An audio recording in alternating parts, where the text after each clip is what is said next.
Alright guys, welcome back. We are in round 3 of our weekly Modern F&M. I'm Ryan. With me is Ryan. Hey there.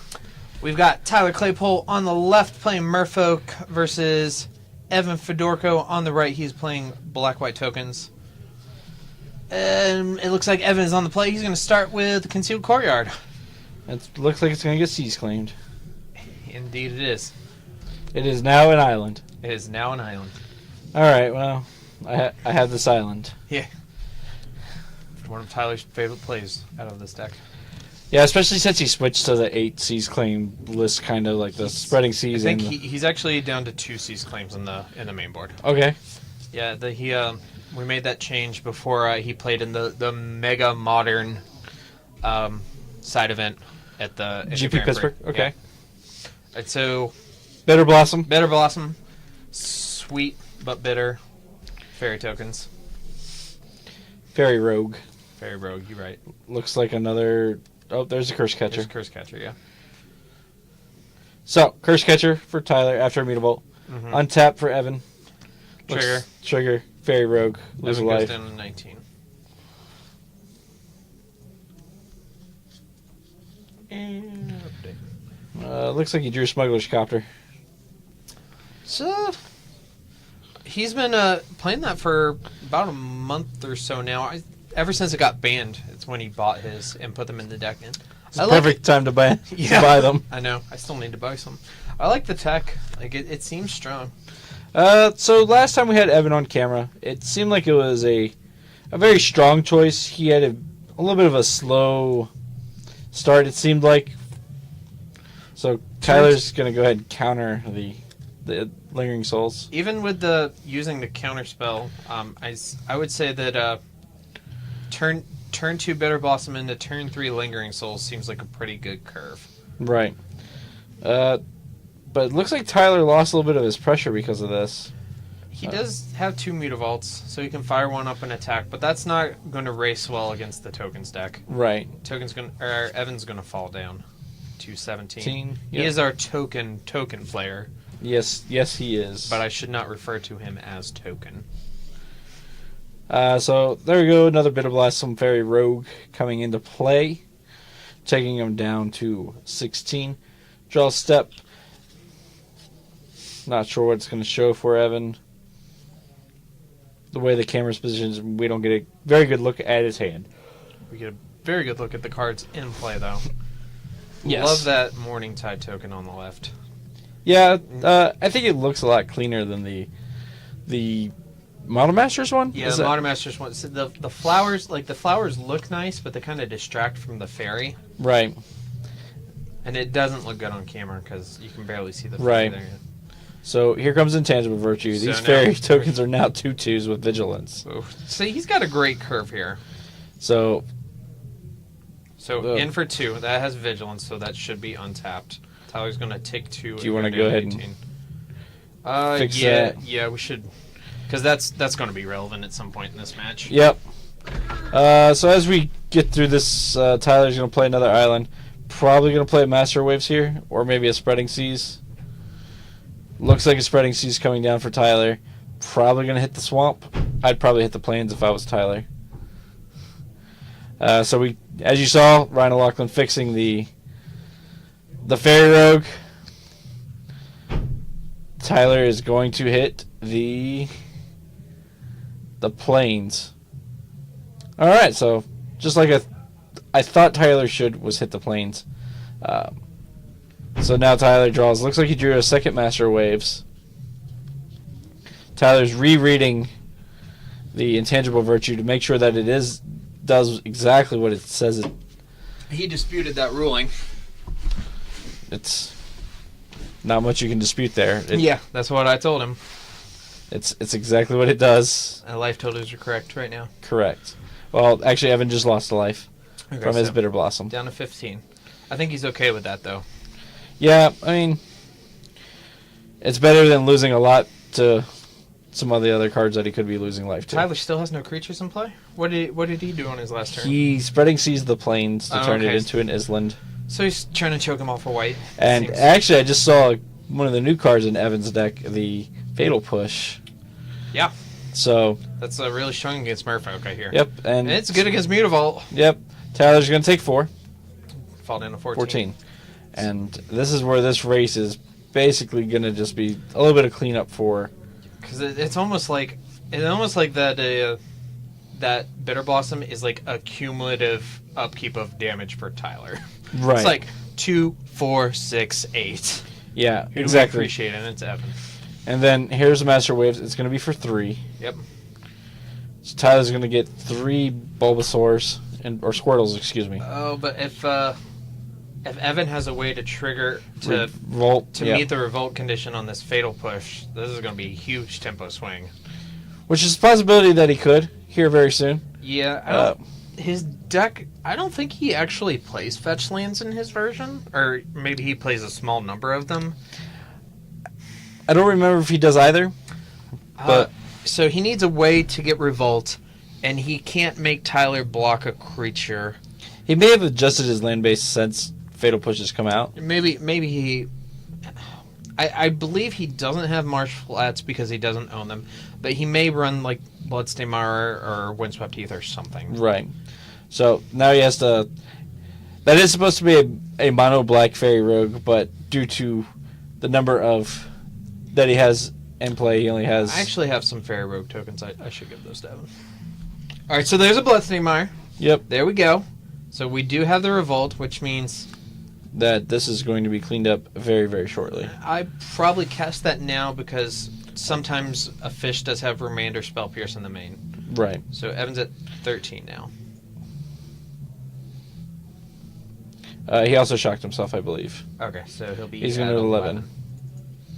And Evan doesn't quite care about his own particular life total. Yeah, here. he's gonna especially with the fatal push. He's winning this race. I don't think. This game one looks like it's slipping away from Tyler. He needs this Master of Waves to stay alive in order to come back with this game. Right, which is why I think it was a mistake for Tyler to sack the Curse Catcher so quickly. Because right now, he would need it, like... Granted, though, if he had nothing else to follow up the Curse Catcher... Fatal Push, Revolt. Yeah. Okay. So that will kill Master of Waves, which in turn, Tyler will lose all the elementals. Right. He just bought Squirtle tokens last week, and why is he playing with those? Probably just because that's what he had available to him right in his stuff. So, Evan's looking at his hand, seeing if he wants to play anything else. Does he have Black Mana available to flashback? He does. He has he has the Godless Shrine that he just fetched. So he's going to flashback Godless Shrine. Yep. Which these will be 2/2 Vigilance Flyers. Yep.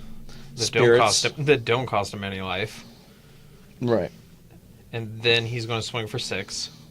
He's already done that, so he's down. He's brought Tyler's at 8. My bad. At 8, yep. My bad.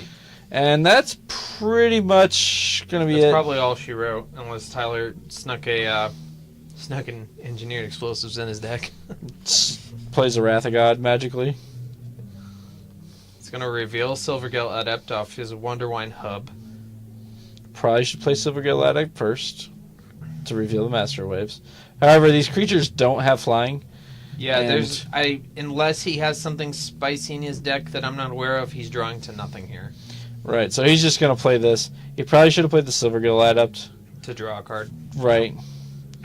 Okay, so this is what he was doing. I'm just going to show that So he could kill Evan on a crackback here, except he's just dead on board. Correct. It's possible that Tyler's forgetting about the Intangible Virtue, because without the Intangible Virtue, he's not dead. Right. So I'm guessing that's the case here, or he just wants to cast spells, which I also respect. Right. So Tyler has 7 tokens, 2 Master Waves. He's got lethal. The issue is that Evan is going to kill him. Right. All right. So Evan's going to go down to 10. Yep. He's going to draw his card. Tyler may be mathing now.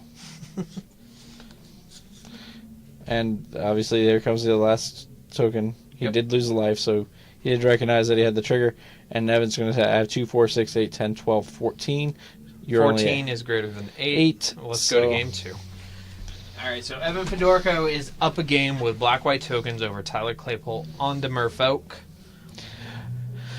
So I feel like that the Merfolk deck probably wants to bring in Echoing Truth if he has it in his sideboard. I'm not sure if he. Don't believe he does. It's probably something he probably should have.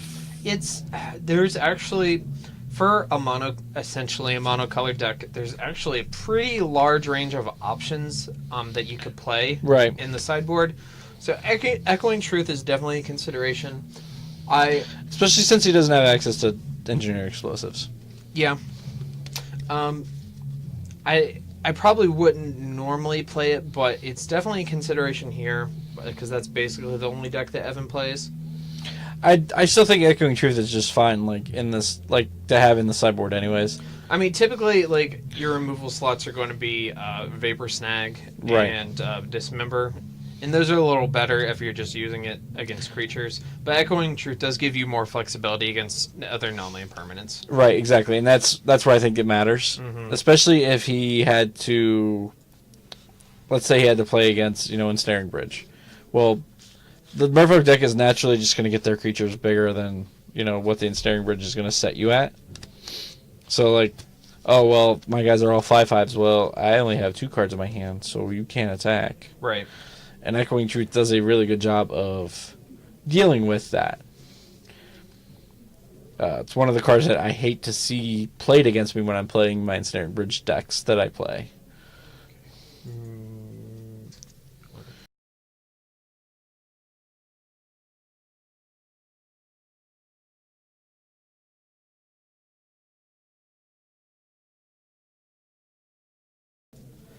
All right, so it looks like our players are done shuffling up. Tyler looks like he may be shipping back his first hand. Yeah, looks like it. Well, it looks like Tyler was done with his first hand, and Evan's still sideboarding. Mm-hmm. So, I like this matchup. It's an interesting question in terms of role assessment. Who's the control deck and who's the beatdown deck? Because I don't think there's a clear answer. So I think it's very draw dependent, and that's easy to say for any of these type of matchups. Mm-hmm. But as we saw, that Evan was the beatdown deck very quickly because he had that very early Bitter Blossom. Yeah, he had probably his perfect curve of Bitter Blossom into Lingering Souls into Intangible Virtue with the option to flashback Lingering Souls. Right. Tyler never let him play a Spectral Procession because he kept him off of double white for a long time, and he never got Even to go to triple white. Yeah, so. But I mean, he's still just the Bitter Blossom basically won the Bitter Blossom with the Intangible Virtue. Right. Basically won the game. If not for the Intangible Virtue, Tyler may have won off of those Master of Waves, though. Right.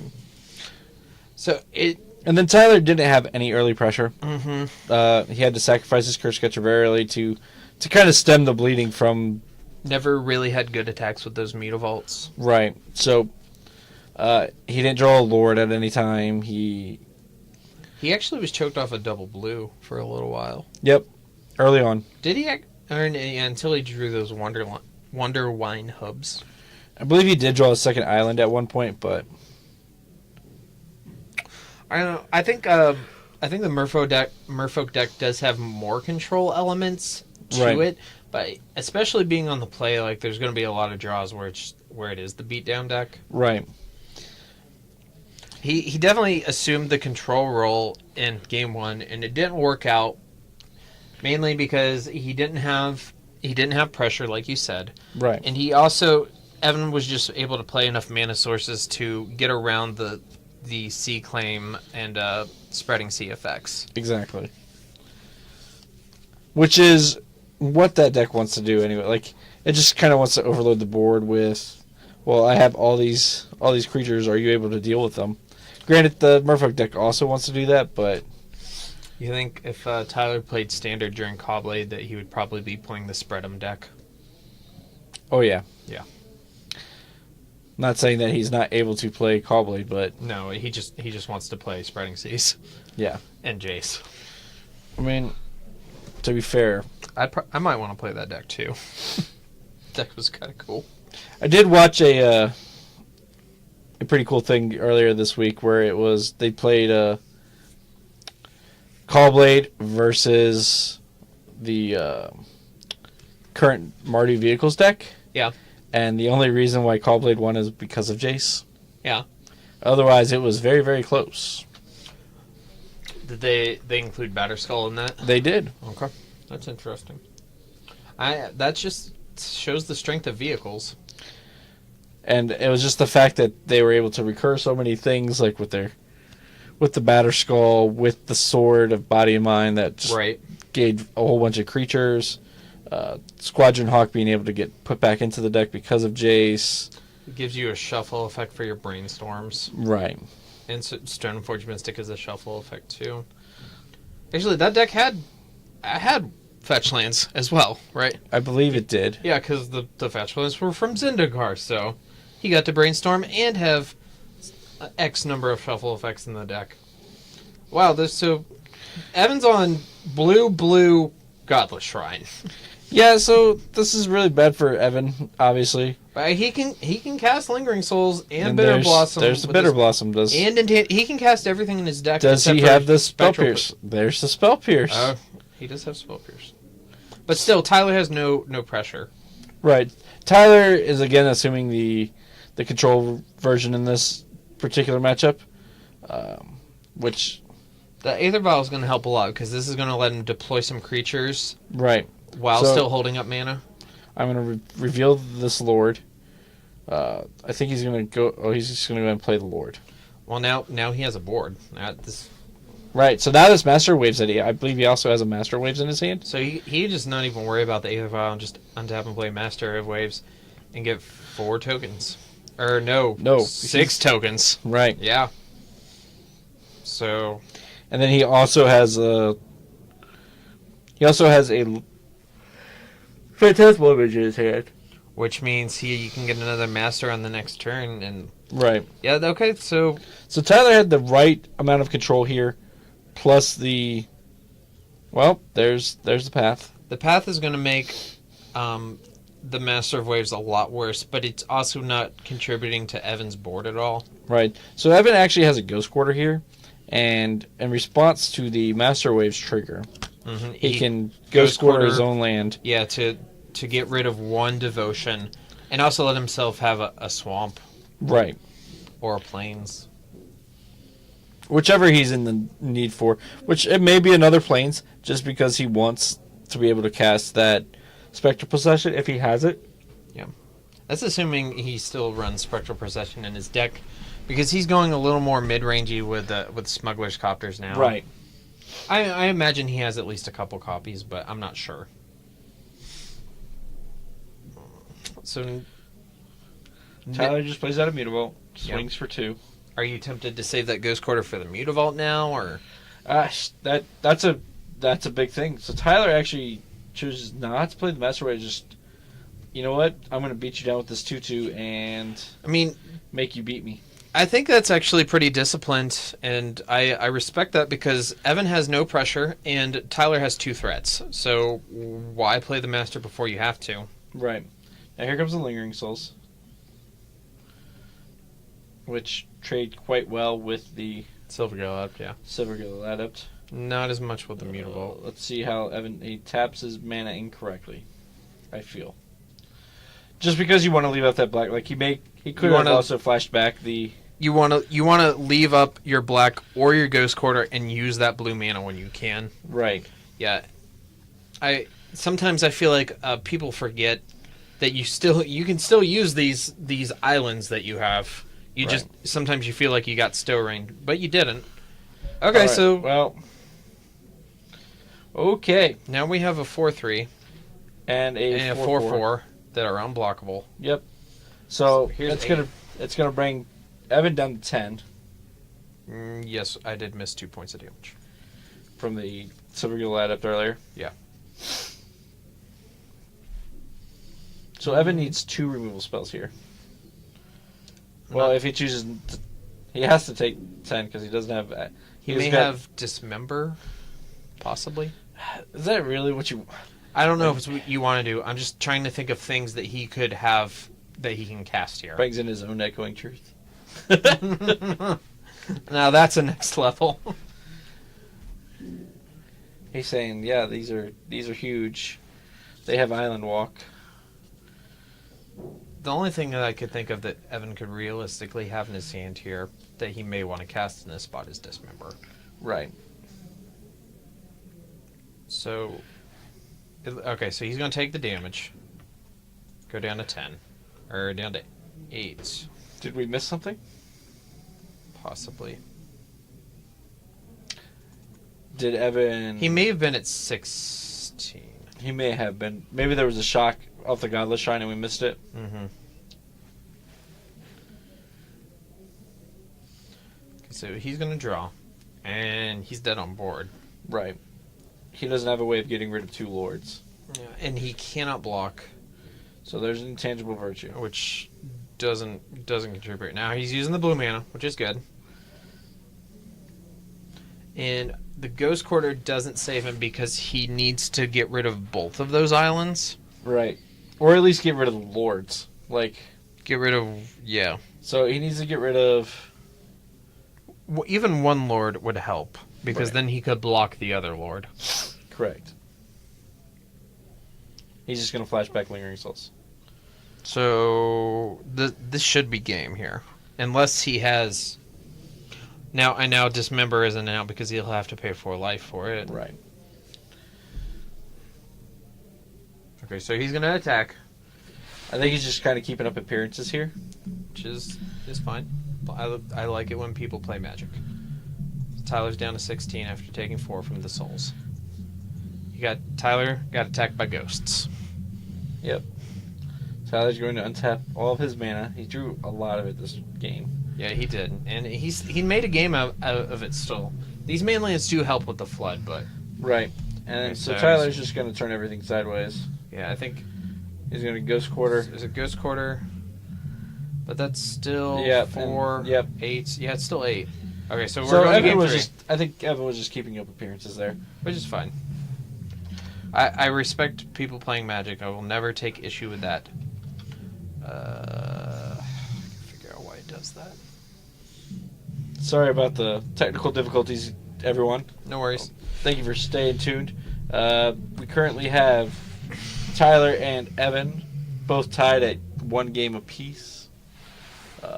Going into Game 3 of Round 3 of our 4-round Modern event here at Four Horsemen Comics and Gaming at the Morgantown Mall. And if you like Modern, you should come to our $10 win-a-box tomorrow night at our Morgantown location at 6 p.m. It is a win-a-box. First place is guaranteed a booster box. Past 8 people, we will have additional prize support.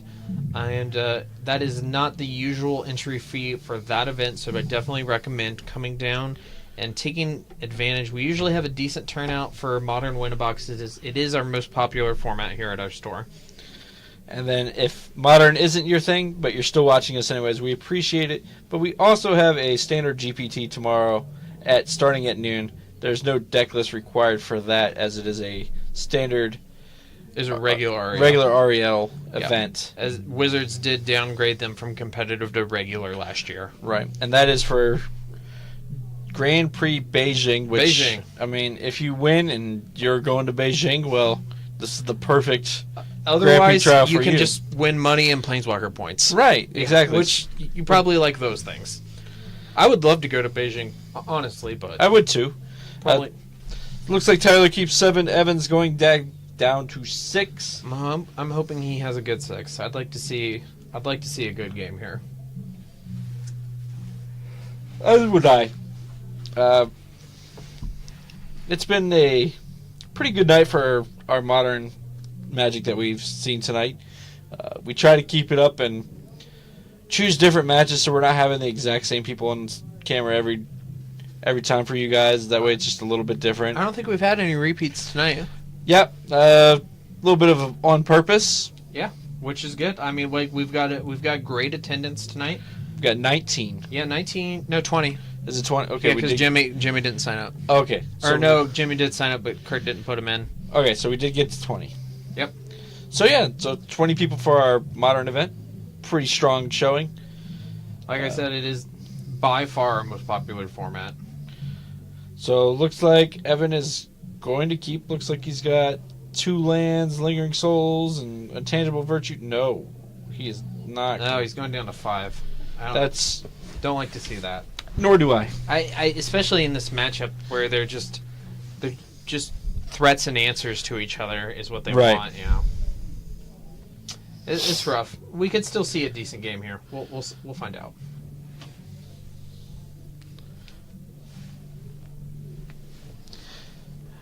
So hopefully Evan is able to keep 5 and doesn't have to go down to 4. I've played matches where you're like, okay, well, I'm going down to 4. I don't want to go any further, and then you just draw no lands. While we have a brief lull here, I want to give out a shout out to Tyler, who played in the Mega Modern side event at Grand Prix Pit last weekend, and did very well. Went 3-1-1 overall. Was undefeated going into round 4, and then lost to local player Thomas Jones, and then drew his final round to win 54 booster packs. Yeah, 54 is pretty good. Yeah. Oh, and there's Evan going down again To 4. That's unfortunate. Now, I'm not saying that the Black-White Tokens deck can't win from 4, but it's very rough for them.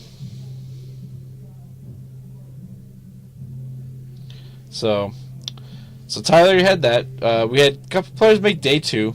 I don't believe anybody placed in the money. No, I don't think. Mitch and Kazu both did. And I think Kazu only played his first 2 matches and then dropped. Right. Mitch played it out like the good man he is, but I don't think anything came of it. But he congratulations. I believe that's 2 day 2s in a row for Mitch. I believe it is as well. Yeah, because he day 2'd Louisville as well. And I think that's number 7 or 8 for Kazu in a row.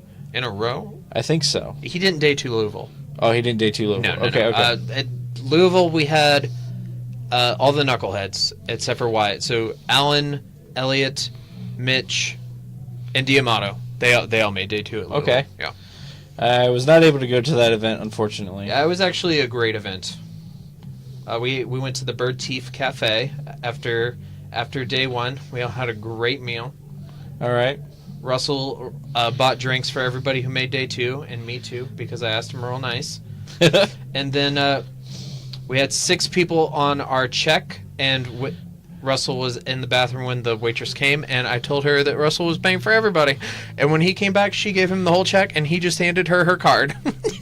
Oh, well. We stopped her, but it was pretty great. Russell didn't even care. He didn't even care. That's a good man, Russell, there. Yep.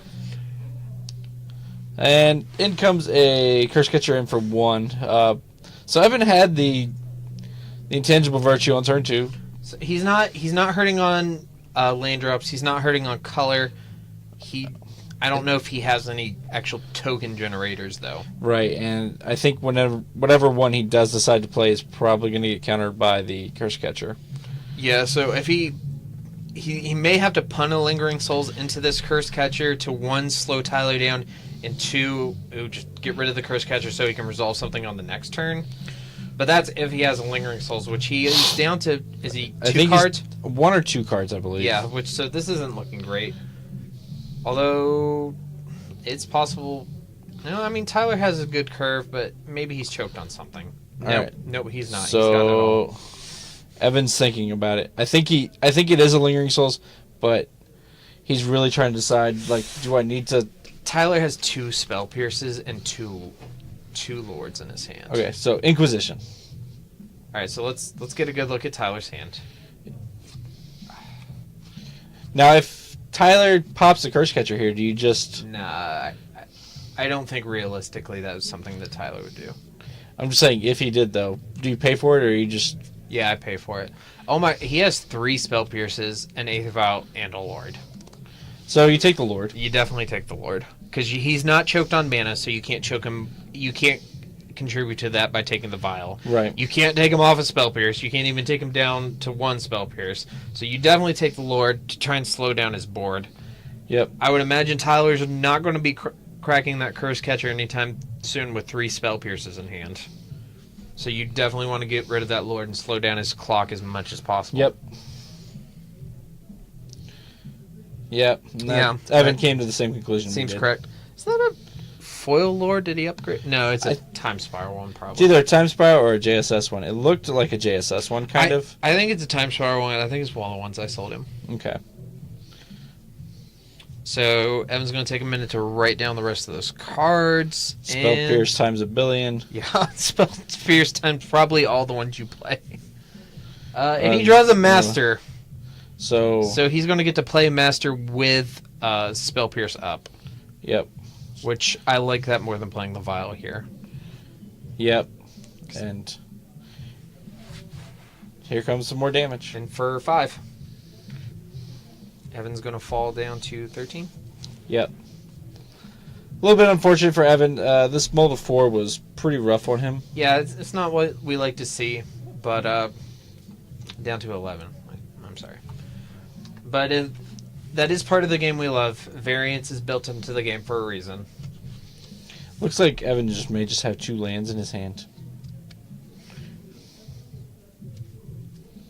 I could be wrong, though. It's taking a minute to think about it.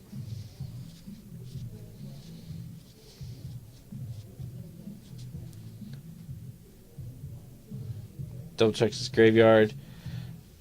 Hopefully that there was a Lingering Souls in there. I mean, even with the Spell Pierce right there, it's kind of rough. Alright, so timely reinforcements, Spell Pierce. Spell Pierce. Which he knows about those Spell Pierces, but he's just... He has to do something. He has to he has to kick spells into them and then hope that... There's another Lord, and I think that's going to wrap this up. Yeah, so that's going to make 7... That's going to be 10 and take Evan down to 1. Which, unless Evan has some sort of board wipe to play, that should be all she wrote. And with there being a Spell Pierce, I don't think there's a board wipe that Evan could play, unless he magically has Supreme Verdict and finds some blue mana. Is Supreme Verdict white, white, blue, or blue, blue, white? White, white, blue. Okay, so that... Alright, so he can... Oh, no, he's just going to die on his own terms.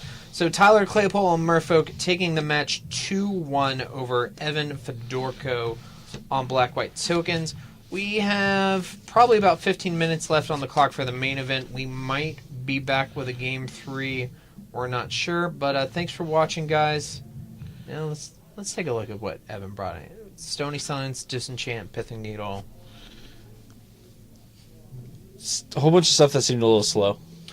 It looks like these are all answers to Aether Vial. Right. And Evan, if you rewatch this, and if not, I'll try to talk to you about it later. I don't think that's the route you want to go, because although Aether Vial is one of the most powerful spells in their deck, it's really just 4 cards, and it looks like you brought in 5 cards to deal with them, and that just is diluting your plan. And it seems like this matchup is best for him when he's just the aggro deck. Right. Yeah. So maybe that's not the sideboard route you want to go with.